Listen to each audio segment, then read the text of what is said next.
साथीहरु नमस्कार। सडक विभागले लकडाउनको अवधिमा सडक निर्माण र मर्मत जारी राखेको छ, जसको कारण धेरै ठाउँका सडकहरू अहिले सुन्दर बनेका छन्। त्यस्तै प्रत्येक वर्ष वर्षायाम सुरु भएसँगै जलमग्न बन्ने पुतली सडक यो वर्ष पानीमा नडुब्ने भएको छ।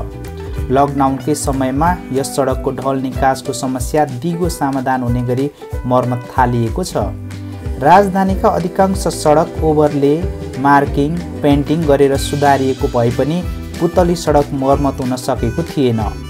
ढल मर्मत हुन नसक्दा वर्षौंदेखि यस सडक खण्डमा ओभरले समेत हुन सकेको थिएन।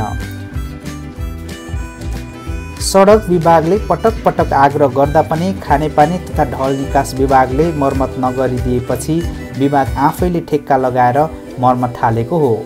यससँग सम्बन्धित पूरा जानकारीको लागि भिडियो अन्त्यसम्म हेर्नुहोला।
नयाँ भाइरल भिडियोहरुको लागि यो च्यानललाई सब्स्क्राइब गर्नुहोस् र सँगै रहेको बेल आइकन दबाई नयाँ भिडियो सबैभन्दा पहिला हेर्नुहोस्।